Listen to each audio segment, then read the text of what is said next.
आपल्या महाराष्ट्रातल्या 3 जाती शेळ्यामध्ये प्रसिद्ध आहे. शेळ्यामध्ये आपल्यामध्ये एक नंबरला उसोनादी येते, महाराष्ट्रातली फेमस जात आहे आपली. त्याच्यामध्ये उसोनादी एक आहे, दुसरी संगमनेरी असते. उसोनादी म्हणजे हे जो मूळ स्थान आहे उसोनाद जिल्हा, म्हणून तिला नाव पडलेलं आहे उसोनादी शेळी. उसोनाद, बीड, लातूर या 3 जिल्ह्यामध्ये या शेळीचं मूळ स्थान आहे. त्यामुळे आणि ही शेळीचे गुणधर्म असे आहेत की काटक, रोगप्रतिकारक शक्ती जास्त हे मांसासाठी केले जातं. याच्यापासून तयार झालेले बोकड हे मांसासाठी आणि कणीसाठी केले जातात. हा शेळीपालन हा व्यवसाय शेती जोडधंदा किंवा आता आपण पाहतो की नोकरी मिळत नाही आहे, तर शेळीपालन हा व्यवसाय सर्वात खूप चांगला आहे. कारण का आपण पाहतो कुठला व्यवसाय चालू करायचा म्हणलं पहिल्यांदा आपल्याला मार्केट शोधावं लागतं. तर या शेळीपालनामध्ये जर मार्केटचा हिशोब पाहिला, या शेळीपालनामधला दुसरा एक महत्त्वाचा मुद्दा म्हणजे याला मार्केट आपले विकले नाही असं कधी होतं, याला मार्केट भरपूर. आता आपण पाहतो की मांसाहार लोकांची असं दैनंदिन गरज नाही. पहिलं कसं होतं की लोक आठवडी बाजाराच्या दिवशी किंवा इतर महिन्यातून 1-2 वेळा मटण खायचे. आता डेलीमध्ये लागवड करायची असेल तर तुम्हाला चाऱ्याची माहिती, मक्का, संकरित केलं तुम्हाला आता इथे व्हरायटी असते, इथे पण आहे की दाखवणारे हे चाऱ्याचं व्यवस्थापन जर व्यवस्थित झाडपाला वगैरे व्यवस्थित व्यवस्थापन. शेळीचं आवडतं खाद्य झाडपाला, त्यामुळे शेळीला जास्तीत जास्त झाडपाला लागतं. हे झाडपाल्याचं आणि इतर चाऱ्याचं जर नियोजन व्यवस्थित केलं शेळीपालन आपल्याला खूप फायदेशीर. अशा पद्धतीने आपण शेळीपालन करू शकतो. हे पहिला मुद्दा आहे महत्त्वाचा म्हणजे चारा. दुसरा मुद्दा आहे महत्त्वाचा म्हणजे डिवरमी, जंतनाशक औषध. हे शेळ्या काय करतात की अनेक वेळा बाहेर चालल्या जातात. बाहेर चालताना त्यांना काय होतं की ते गवत खातात. आता आपण भाजी जरी आणली तरी धुवून खातो, बरोबर, पण शेळ्यांना तसं काहीच नाही. ते जे गवत रानात मिळणार ते खाणार. त्यामुळे काय होतं की शेळ्या जेव्हा रानामध्ये गवत खायला जातात त्यावेळेस त्यांचं लॅट्रिन कुठं पडतं, लेंड्या पडतात, त्याच्यावर जंताची अंडी पडतात, तेच गवत पुन्हा खातात. ही रिसायकल सारखी चालू असतात. इतर जनावर असतात त्यांच्या लेंड्या किंवा त्यांचं शेण खाली पडलेलं असतं. तेच प्रत्येक वेळेस एकच औषध नाही पाहतात, वेगवेगळं औषध 3 महिन्यातून एकदम वर्षातून किती वेळा पाजायचे आपल्याला? 4 वेळा. 4 वेळा वेगवेगळं औषध, प्रत्येक वेळेस वेगळं औषध. असे जंताचे औषध येतात. ते जंताचे औषध आपल्याला वर्षातून 4 वेळा, दर 3 महिन्याला एकदा अशा प्रकारे जंताचे औषध पाहतात. तिसरा महत्त्वाचा मुद्दा म्हणजे लसीकरण. आता लसीकरण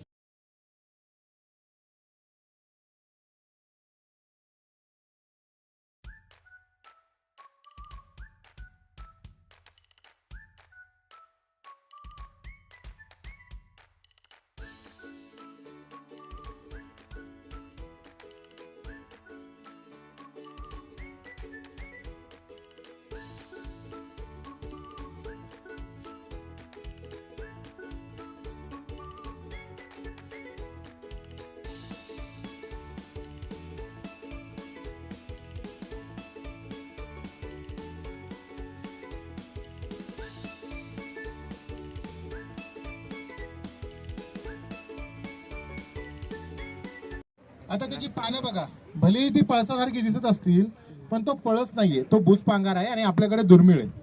त्याला शेंद्री कलरचे फुलं येतात, भगवे नाही, लाल नाही. आपण मारुतीला काय फासतो?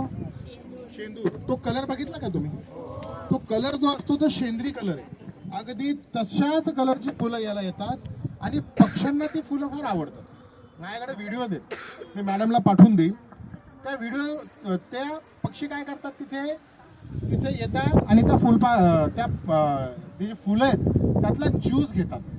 कितीतरी कीटक, गुंगे हे त्यांचं होस्ट प्लांट आहे, याच्यावरतीच ते कीटक बसतात करतात. मग मधमाशा जर इतक्या महत्वाच्या आहेत तर मधमाशांना आवडणारी झाडं कुठली आहेत? तर वृक्ष लागवड करत असताना आपण ते कन्सिडर केलं पाहिजे की नाही? तर मधमाशांना जर खाद्य दिलं तर आपली काय मानसिकता असेल? बरोबर आहे की नाही? 7 दिवस तुम्हाला उपाशी ठेवलं आणि 8व्या दिवशी जर तुमचं आवडतं जेवण दिलं तर तुमचा स्टेट ऑफ माइंड काय असेल? त्यावेळेस काय तुमच्या डोक्यात असेल? तर तेच पक्ष्याच्या डोक्यात असतं कुसुंबावरती फळं खात असताना. कारण उन्हाळ्यात खायला काही नाही आणि कुसुंबची फळं त्यांच्या आवडीची आणि भरपूर प्रमाणात, म्हणून कुसुंब अत्यंत महत्वाचं झाड. लाख असते का लाख, तुमच्या शाळेमध्ये लॉक वगैरे कुठे सी केलं असेल तर ते लाखेचे जे किडे, ते किडे फक्त ह्या झाडावरती डेव्हलप होतात, कुसुंबवरती. किती महत्वाचं झाड आहे. त्याच्यासारखेच गुणधर्म तेवढाच वाढतो, पण याला फळ जे लागतं ते फळ पक्षी खूप मोठ्या संख्येने, खास करून उन्हाळ्यामध्ये खूप जास्त इफेक्टिव्ह. आणि जवळपास वातावरणातलं हजारो लिटर पाणी शोषून ठेवतं झाड. त्याच्यामुळे बायोडायव्हर्सिटी महत्त्वाचं आहे. उंदराचं झाड. नक्षत्रवन नावाची एक संकल्पना राबवलेली आहे आपल्या संस्कृतीमध्ये. नक्षत्रवन काय तर 27 नक्षत्र, प्रत्येक नक्षत्राचं आपलं आराध्य वृक्ष आणि त्या आराध्य वृक्षाचा पर्याय वृक्ष. समजा आराध्य वृक्ष त्याचं कडुलिंब आहे, ते तुमच्याकडे उपलब्ध नाही आहे, तर त्याचा पर्याय वृक्ष काय आहे. समजा खैर आहे किंवा लोखंडी आहे किंवा जो काही आहे तो पर्याय वृक्ष लावू शकतो. तर आपण इथं नक्षत्रवन तयार केलं, ते आपल्या सगळ्या टीमने तयार केलं आहे. सगळ्या टीमने प्रचंड कष्ट घेऊन 2दा नक्षत्रवन आम्ही ड्रॉ केलं होतं, पण त्याच्यामध्ये ते परफेक्शन येत नव्हतं. तिसऱ्यांदा परत ड्रॉ केलं, संदीपनीच ते ॲटोकॅडवरती ड्रॉ केलं. 3दा ड्रॉ करून 3दा खड्डे केले आणि त्याच्यानंतर आपल्याला त्याच्यामध्ये यश मिळालं. आणि हे जांभूळ आहे ना, याचं नक्षत्र आहे भरणी. त्या भरणी नक्षत्राचं आराध्य वृक्ष कुठलं आहे, जांभूळ. आणि जांभूळचं पर्याय वृक्ष कुठलं आहे, त्याच्या पाठीमागे बेल. ही सगळी सर्कलमध्ये 27 झाडं लावली आणि त्या 27 झाडांची त्याच्यामध्ये काय लावली आपण, पर्याय वृक्ष लावली. लक्षात येते आपण काय केलं, तुमचं लक्षात येते. हे स्ट्रक्चर्स आहे, हे बनलेले स्ट्रक्चर्स आहे. आपण ते स्ट्रक्चर आपण ॲज इट इज इथं फॉलो केलं. बाहेरचं सर्कल आपण कशाने घेतलं, ही लाल फुलं दिसतात तुम्हाला, त्याला मराठीमध्ये रुक्मिणी म्हणतात, जी बऱ्याच लोकांनी तोडली आता. ते रुक्मिणी किंवा इंग्रजीमध्ये त्याला एक्झोरा म्हणतात. अस्थेटिकली ते रिच दिसावं, त्याच्यामुळं तो सुंदर सोबत नक्षत्रवन संबंध मराठवाड्यामध्ये कुठेही बघायला भेटतो. ते नक्षत्रवन तयार करत असताना त्याच्यामध्ये हा नक्षत्रवन पाहिजे. तो जो आत्ता हात आहे, आत्ता हातामुळे नक्षत्रवन तयार झालं. ते झाले आणखी कुठे वेगळ्या नाभिक सोडते की जे पक्ष्यांना अट्रॅक्ट करतात. म्हणजे पक्ष्यांना त्या झाडावरती बसायला आवडतं, कारण त्यांना खायला मिळतं, त्याच्यावरती फुलं येतात, त्या फुलातला ज्यूस त्यांना घ्यायला आवडतो. येस, तर ती 45 झाडं आपण तिथे लावली. ती एक वाटिका केली, त्याला ज्यूस बार सेंटर म्हणतो आपण पक्ष्यांकरता. ती 45 झाडं तिथे लावली. आता ती 2 वर्ष ज्यावेळेस वाढेल तिथे पक्ष्यांचा काय असेल, कल्लोळ असेल. काय झालं, तुमची जागा समृद्ध झाली, तुमची जंगल समृद्ध झाली, सगळं अगदी नीटनेटकं स्वच्छ, एकही पानाला काही झालेलं नाहीये. याचा अर्थ काय की जंगल कसं आहे, ते मृत आहे. तुमची कीटकांनी, पक्ष्यांनी, भुंग्यांनी जर पानं फुलं खाल्लेली आहेत, याचा अर्थ काय आहे, तुमची जंगलं जिवंत आहेत. आणि जर तुमची पानं एकदम व्यवस्थित आहेत, त्याला काही झालेलं नाही, कुठल्याही झाडाला कीड लागलेली नाहीये, तुमचे फुलं तशीच आहेत, तर याचा अर्थ तुमची जंगलं कशी आहेत, मृत आहेत. तुमच्या आता जर तुम्ही कधी फिरलात, आता शक्य नाही आहे तुम्हाला सगळ्यांना घेऊन जाणं, पण ह्या जंगलामध्ये तुम्हाला कमीत कमी 50 घरटी दिसतील झाडावरती केलेली पक्ष्यांनी.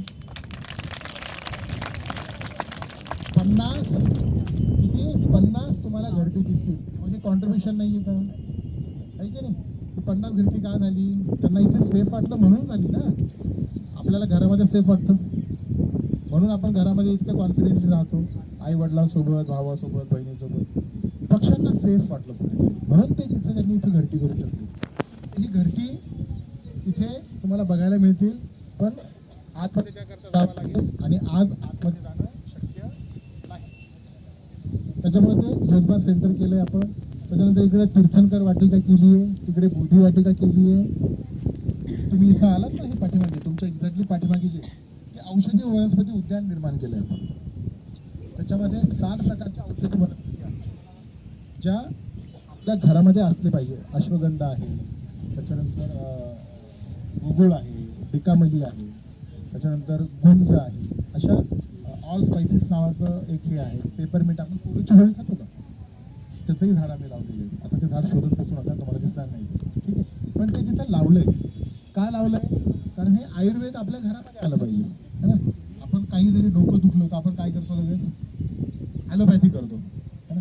ॲलोपॅथी थोडंसं टाळता येईल का, सगळ्यांच्या घरामध्ये आयुर्वेद थोडंसं आपल्याला शिरवता येईल का, त्या भावनेतनं ते निर्माण केलेलं औषधी वनस्पती होती. त्यानंतर तुम्ही जर खाली गेला तिथं 221 वड आहे आणि त्या वडाचं जर तुम्हाला बघायचं असेल, हा जो पाठीमागचा वड आहे हा कृष्ण वड आहे, अत्यंत दुर्मिळ आहे. खाली असे पॉकेट्स तयार होतात पाठीमागे, त्याच्या बाजूला रामवड सुद्धा लावला आहे आणि हे 8, 9, 10 प्रकारचे वड तुम्हाला खाली बघायला मिळतील. आता ज्यांना नक्षत्रवन बघायचं असेल त्यांनी पूर्ण सर्कलमध्ये एकदा बघू शकता, पण फुलांना तोडायचं नाही, झाडाची पानं तोडायची नाहीत. ठीक आहे. आपण या ठिकाणी आलेलो आहोत, तर आपण आधी माहिती करून घेऊया की सर आपलं पूर्ण नाव आणि आपलं पूर्ण कार्य सांगावं. माझं पूर्ण नाव आहे प्रशांत कत्रुगिरे. माझे आई वडील दोघंही गव्हर्नमेंट सर्वंट होते. माझे वडील कृषी खात्यात अधिकारी होते आणि माझी आई मुख्याध्यापिका होती जिल्हा परिषदला. आणि घरामध्ये ते वातावरण होतं, आईचं लिखाण, आईच्या पुस्तकातला उतारा मला स्वतःला BSc ला असताना अभ्यासक्रमाला होता. माझी बहीण त्यावेळी 10वीला होती, तर तिला 10वीला मराठीला तो धडा होता. घरामध्ये 12-13 माझ्या वडिलांची 10 पुस्तकं होती. वडील लिखाणसुद्धा करायचे, वडील पत्रकारसुद्धा होते आणि कृषी खात्यात हे करायचे. 2000 फेल केली माझी काढणे करायची. घरामध्ये ते वातावरण होतं आणि ते वातावरण असताना मला MBA करायचं होतं. मी फार पूर्वी ठरवलं होतं, ज्यावेळेस मी ग्रॅज्युएशनला होतो. मी पुण्याला गेलो, पुण्याला जाऊन मी MBA केलं. मी 9 वर्ष एका नामांकित कंपनीमध्ये DGM मार्केटिंग म्हणून काम केलं. मी पूर्ण पॅन इंडिया, पूर्ण भारत बघायचो. मिडल ईस्ट, युरोपचे काही क्लायंटही पाहायचो आणि मार्केटिंग करत असताना मी तो जॉब याच्यामुळे निवडला होता की मला भारत बघायचा होता. मी सगळा भारत बघितला. मी सगळा भारत उभा आडवा कमीत कमी 50 वेळेस फिरलो असेल. कारण मला माझा देश माहीत करून घ्यायचा होता, मला माझा देश बघायचा होता. आणि भारतासारखं सुंदर खरंच काही नाही आहे. मी तुम्हाला सांगतो, इतकी डायव्हर्सिटी आहे, म्हणजे भाषेपासनं तो फूड कल्चरपासनं तर आपली संस्कृती, आपण इतके फार we are unique in many sense actually. आपण इतके डायव्हर्स असून सुद्धा एक आहोत है ना. तर हे मला प्रत्यक्ष बघायचं होतं. कॉलेजमध्येच असताना तो थॉट रुजला होता की भारत बघायचा आहे.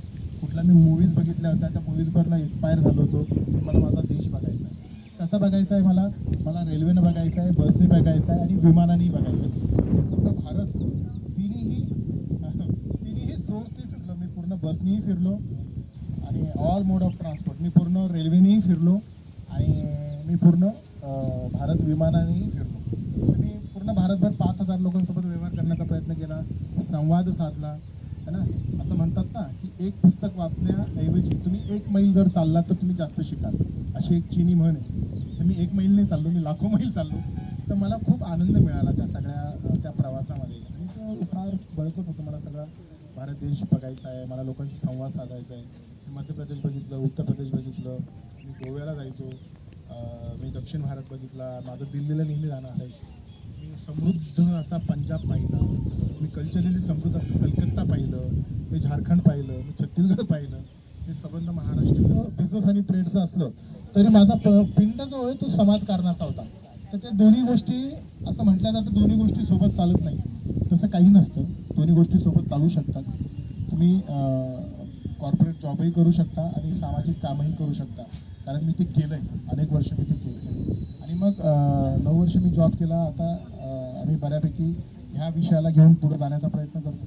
आणि आत्तापर्यंत मागच्या 10 वर्षामध्ये आम्ही 32 ठिकाणी 1 लाखापेक्षा जास्त झाडं लावली आणि ती जगवली. आणि मी तुम्हाला सांगतो, I am blessed in many sense. माझ्या कुटुंबाने मी इतका चांगले मी triple PG, MBA, MSW, MPM. माझं basic qualification BSc, PGDBM, MBA, MSW, MPM आहे. माझं सगळं कुटुंब हायली क्वालिफाईड आहे. सगळे कमीत कमी तुम्हाला डबल PG दिसतील माझ्या घरामध्ये. तर इतकं असून सुद्धा माझ्या आईवडिलांनी मला रिस्ट्रिक्ट केलं नाही हे काम करण्याकरता. आणि मी फॅमिली म्हणजे मी एक चांगल्या समृद्ध फॅमिलीतला तर होतोच, पण माझ्या मित्रांनी मला प्रचंड साथ दिली. कारण तुम्ही एकटं काही करू शकत नाही. बोलता बोलता कोणीतरी बोललं प्रशांत गिरीचं कार्य, असं नाही आहे. असं प्रशांत गिरीचं कार्य कसं होऊ शकतं, हे पूर्ण टीमचं कार्य. मला माझे सहकारी खूप चांगले मिळाले. तुम्हाला सांगतो, कोविडमध्ये पहिल्या लॉकडाऊनमध्ये ज्यावेळेस आपण सगळे घरात होतो, विश्वास ठेवा, आम्ही फील्डवरती होतो. आम्ही सकाळी 5:30 वाजता घरून निघायचो. 5:30 का निघायचो? कारण पोलीस असायचे आणि माझ्या घरापासून मला 3 पोलीस चौक्या चुकवत यावं लागायचं. अशा परिस्थितीत आमची टीम ग्राउंडवरती होती, इथे होती, गोलवाडीला होती आणि कुणीही 8 वर्ष एकही रुपया मानधन घेतलं नाही. 8 वर्ष आमच्या टीमनी हे स्वखर्चातनं केलेलं काम आहे. स्वखर्चातनं आम्ही स्वतःहून आम्ही कधीही कुणाकडनं 1 रुपया कॅश घेतला नाही. आम्ही पैसे घेतले तर ते चेकनी घेतले किंवा RTGS लोकांनी केलं. आम्ही कॅश घेत नाही, कॅश देत नाही. 8 वर्ष आम्ही स्वखर्चातनं केलं. आता मागच्या 1.5 वर्षापासून बंदीजाई बन फॅमिली ट्रस्ट, बंदीजाई बन फॅमिली ट्रस्ट म्हणून आहे इथे, एक फार रिस्पेक्टेड कुटुंब आहे. त्यांनी 1.5 वर्षापासून हा प्रकल्प दत्तक घेतला आहे आणि इथं ते आता अर्थसहाय्य करत आहेत. त्या बंदीजाई फॅमिली ट्रस्टसाठी एकदा टाळ्या होऊन जाऊ दे. आणि जे काही थोडंफार यशस्वी झालो ना, त्यात मी इनिशिएटिव्ह घेतला आणि माझ्या मित्रांनी मला मदत केली. मला कधीही क्वेश्चनिंग केलं नाही आणि त्याच्यामुळे आम्ही यशस्वी होऊ शकलो. हा थॉट जर तुम्ही सगळ्यांनी ठेवला ना, तर तुम्ही खरंच खूप चांगलं राष्ट्रकार्य करू शकाल. पहिल्या दिवसापासून माझ्यासोबत आहे, सगळे वर्किंग होते. आम्ही दोघंच फील्डवरती असायचो. रविवारी सगळे उपलब्ध असायचे. आमच्या टीमने एकही रविवार कुटुंबासाठी दिला नाही मागच्या 8 वर्षात. सगळे फील्डवरती आहे. पण कैलास दररोज माझ्यासोबत असायचा 3-4 तास आणि कधीही कैलासने पैशाची मागणी केली नाही, कधीही कुठलं नाही. तर आज हे जे कार्य बघताय, हे सगळ्या टीमचं श्रेय जरी असेल तर कैलास होता म्हणून हे सगळं शक्य झालं. तर मी म्हणेल की हा पहिला पुरस्कार कैलासला आणि संदीप होता. संदीप माझा लहानपणीचा मित्र आहे आणि माझ्या प्रत्येक निर्णयामध्ये संदीप माझा सहभागी होता. बाकी काही मित्र होते, काही मित्र असतात ना त्रास देतात, पण संदीप होता ज्याने मला कधीही काही माझ्या प्रत्येक हॅलो मी फार महत्वाचं बोलतो.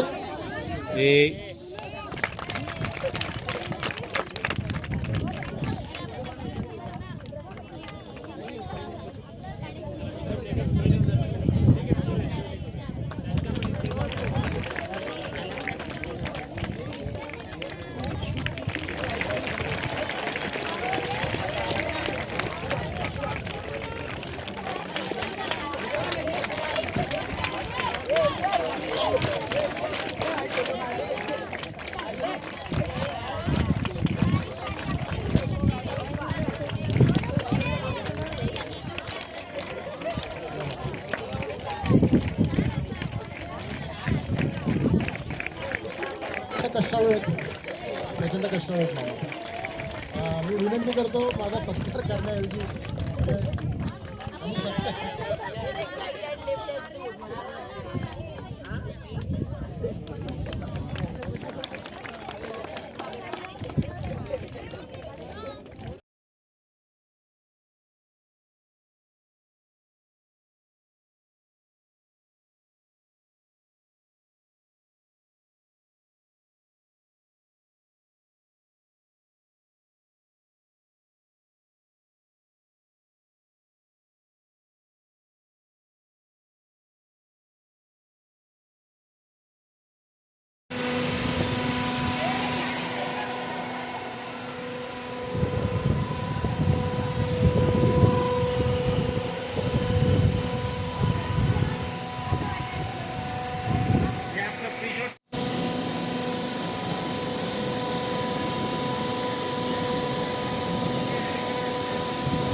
3 से 4 महीना लग जाता है।